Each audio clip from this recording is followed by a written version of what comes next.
Hi, how's it going? This is Resident of Collinwood for YouTube, back with another video for you guys and gals.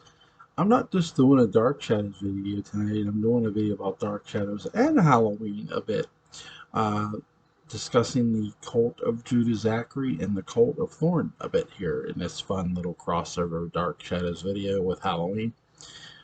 I think it's important to note, for those Dark Shadows fans who know this, great, but if you've never seen Dark Shadows, it's important to stress that you really get a sense of Judah Zachary's power in 1995, even though you don't know it's Judah Zachary quite yet. You're told this is the ghost of Gerard Stiles, which is really interesting. Played by actor James Storm, and he's possessing Julia. He's pretty much seducing her in every way, and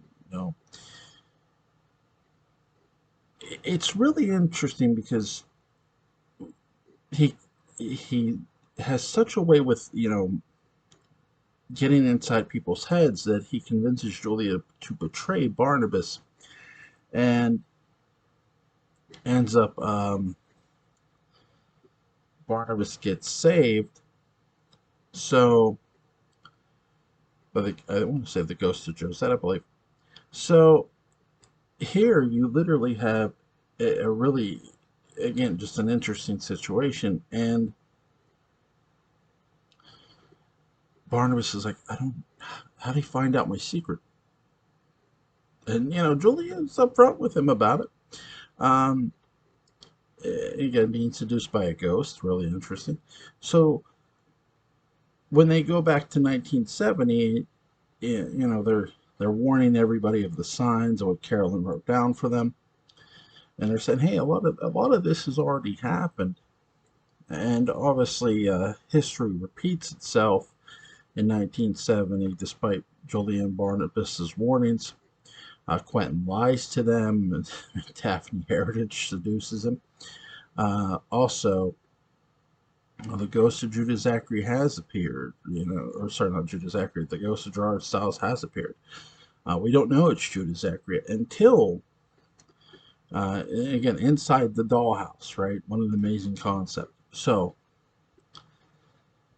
when we get to 1840 with Judah Zachary, we learn that Gerard Stiles isn't this bad guy at all. So it's like, what's going on here? What causes this? And they keep hearing about this head. Ben's death really sparks this in every way, which is great. Ben Stokes has always been an important figure to Barnabas, and he's even important in death, especially when something causes his death. So you have this moment where they're reading about Judah Zachary, about the head of Judah Zachary, and you learn that none of Judah Zachary's would ever testify against him until one did, a Miranda Duvall. And it's funny because I was talking about this with my buddy Patrick McRae, and I had mentioned it. Angelique walks in the door. Now, Judah Zachary's powers, let me explain this. He can get inside your head. He can literally control you. I mean, even his severed head.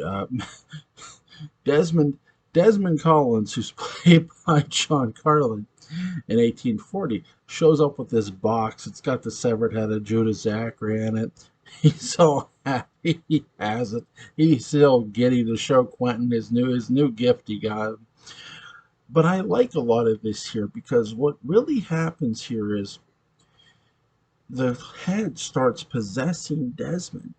It starts taking him, well, really taking over his mind and controlling him, and he's fighting it, but it's not working. So Desmond, finally, after sort of being released, Letitia Fay comes into the picture, and really it takes over Letitia too. I mean, this is how strong Judah's will is, even as a severed head.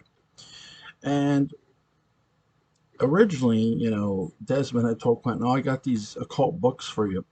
But then later he tells him the truth, that it was the severed head of Judah Zachary and what's going on. And he tells him about They got to find the body of Judah Zachary because he helped. Really, the death of the guy Desmond Hires really wakes him up too. And you have this body that has no head walking around, and people are looking for it, trying to, they're bringing the guns, they're packing the heat, as they say, um, and they can't find the body, the severed head. Now, Letitia Faye takes the severed head. People, she gets questioned about it. She's like, I don't have that thing. I don't want it. And she does have it. She lies. And she falls under Judah Zachary's mind control, and he's telling her what to do about the body. So the body is then Letitia finds the body using her powers. Letitia has like psychic powers, and she gets it. She hides it, and she runs into Julia Hoffman, who she knows is a doc, or Julia Collins, who she knows is a doctor. Really, it's Dr. Julia Hoffman, and she gets him. And again, once again, Julia is seduced by Judah Zachary. I mean, this woman she wants Slade. Uh, that's what it is. She wants Slade. Barnabas should have took care of Julia and everybody. No, but in all seriousness, it just good. This is the amazing thing about the cult of Judah Zachary. Because with the cult of Judah Zachary, what you get is the fact that literally he's the boss. I mean, he literally is the head honcho. There's no second in command. There's no third. No, this is a dictatorship. This is not a democracy. This guy rules absolute by his cult, and a lot of his cult members are loyal to the extreme. And we're gonna find out how loyal. Uh, Enter Humbert Allen Ostredo's character, this lawyer, and again, that's the thing about Judah Zachary's cult too, that you're sort of starting to wonder, okay, if he's got a lawyer who's a cult member, who else is a cult member? A judge, an important figure in the government, who wouldn't be? And again, that's a great thing, or a great psychological thing to have in your story, to suggest here's this normal looking lawyer. I mean, Alan Humphrey Osher's character, it's not like he, looks weird or anything. He looks like a normal guy. He's just, he's a lawyer, but he plays it cool at times. But then he's serious. When he's serious, he's serious. And when I give James Storm's Gerard Stiles a lot of credit, he throws the head of Judah Zachary off with his hill. It does not kill Judah Zachary's head. The guy brings it to him. He knocks on his door, and here you have a possession. You have a body. Judah Zachary's soul is in the head of Judah Zachary. Or sorry, Gerard Stiles' soul is in the head of Judah Zachary. Judah Zachary's head / soul is whatever is in the body of now Gerard Stiles. Great transformation. Now,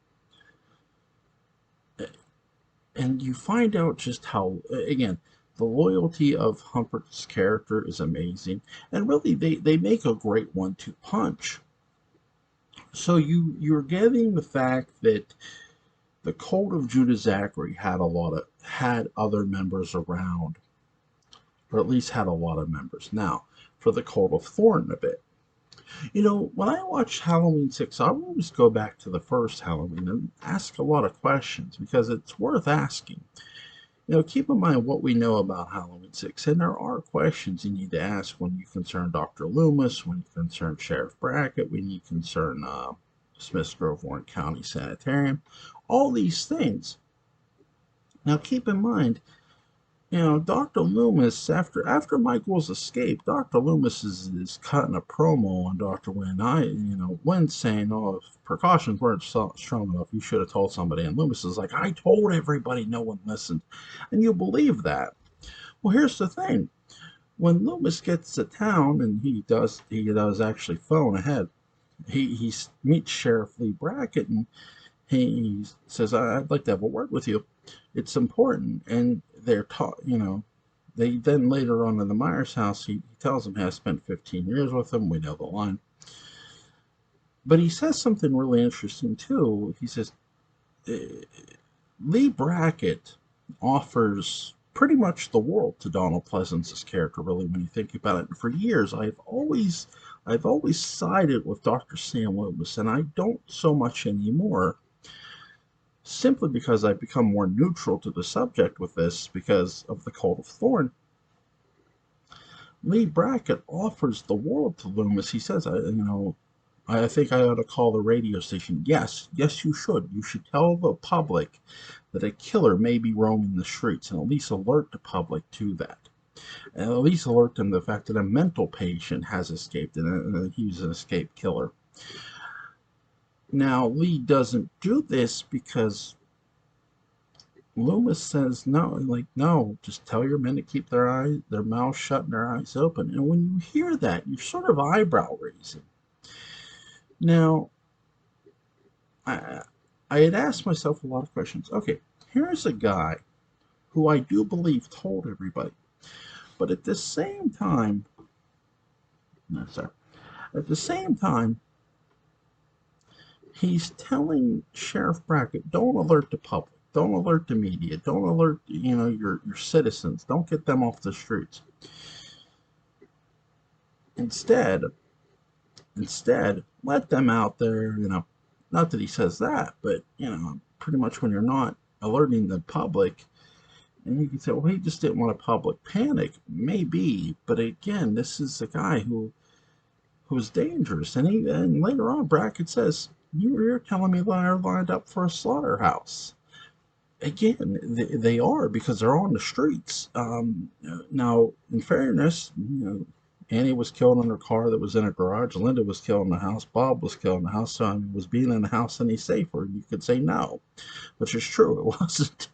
Um, Michael knew how to get around locks, but it just makes you raise eyebrows and go, well, why didn't you at least want to alert the public, right? Now, I'll make my defense case for Loomis here in a second, but I want to get back to my point of the cult. This here is where Loomis doesn't realize he's more helping the cult. No, he doesn't know it, but he's sort of you could say it's fate, and it is.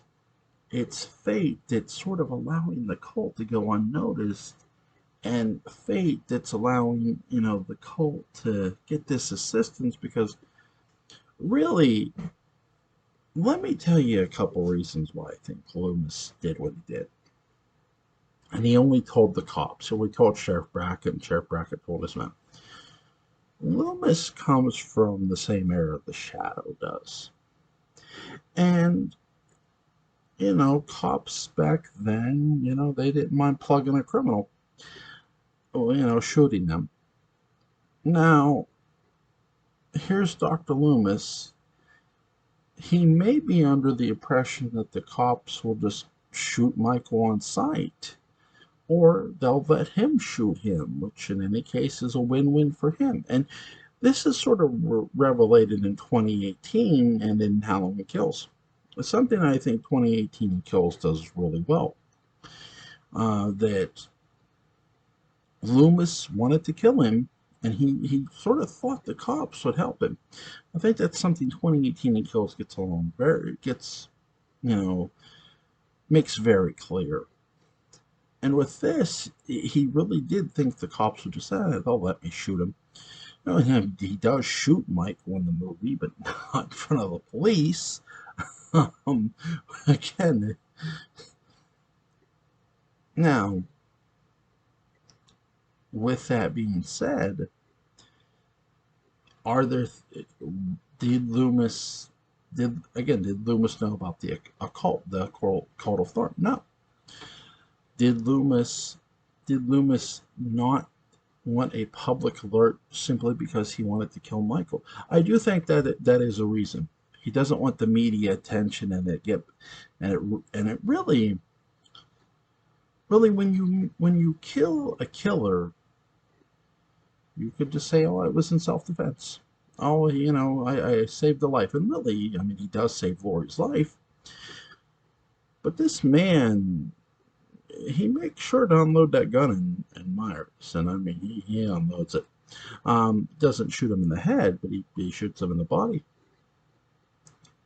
Now, the real interesting thing is this this sort of allows the cult of Thorn a big break, but also it's going to cause a bit of a hindrance. Michael gets away the night of 1978, right? And I was talking about this with my buddy Mark Gilman, where you literally have Myers who gets away, and in Halloween 2, it's all over the news. Escape killer, escape mental patient Michael Myers. They heard what Loomis said. That's why they reported what they reported. They were listening to Loomis's conversation. Notice the media didn't talk to Loomis in Halloween 2. They were just listening to him talk. And he was talking loud enough they could hear it.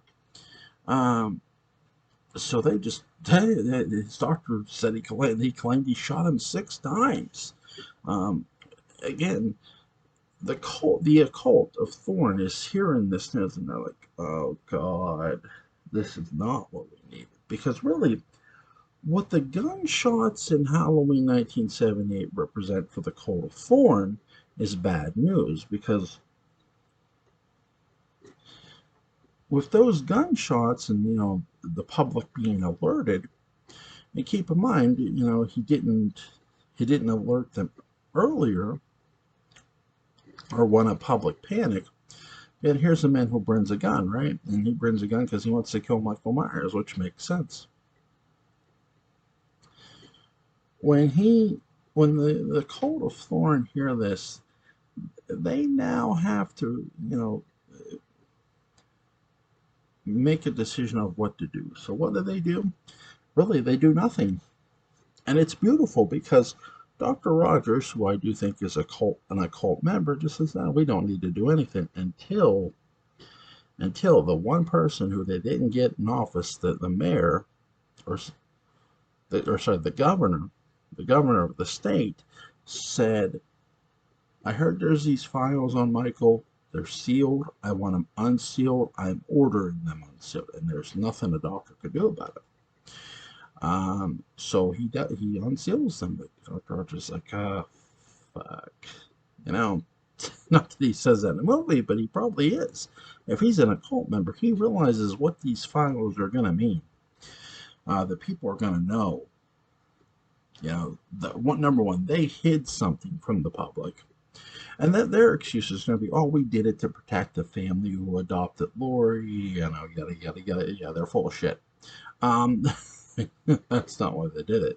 They did it so, when Michael got out and he went to go kill Laura Strode, who you learned is his sister, they could just say, "Michael can do it," and no one else has to know, right? No one has to know that Lori was his sister. Who cares, right? That's their motivation. But it doesn't happen. Lori doesn't die, thankfully, in those movies. And here, it's something I brought up too. Think about Dr. Rogers. It takes the governor to order that document. So Dr. Rogers doesn't unseal it himself. It's not like Dr. Rogers is watching the news and he just goes, "Nah, we have to unseal it." No. What do they say? They're worried about the patient rehabilitation program. That's all they're worried about is their own patient rehabilitation program. They're not worried about anything else. They're not. They don't care if Michael's out there trying to kill Laurie Strode. What do they give a shit? It's just another day at the office of the Cult of Thorn.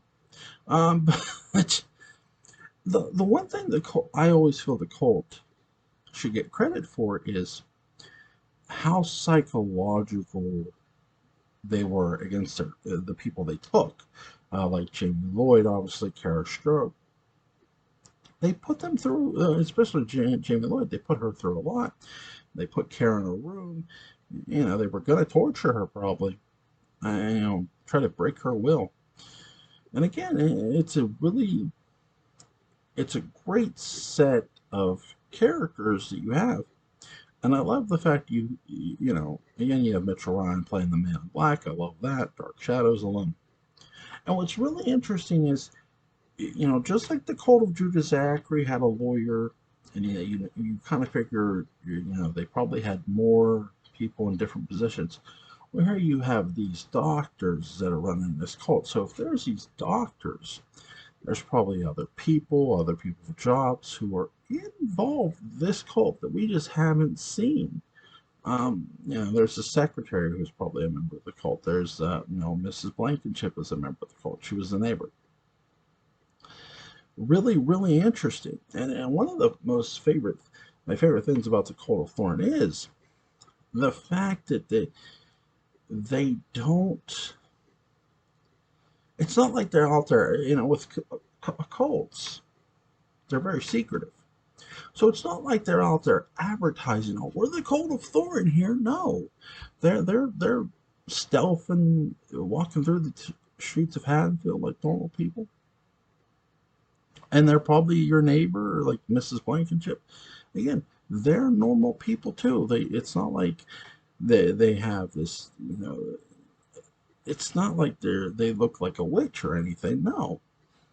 Um, Again, it's really intriguing. Both are. Both the Cult of Judah Zachary and both the Cult of Thorn. What's my favorite moment from each?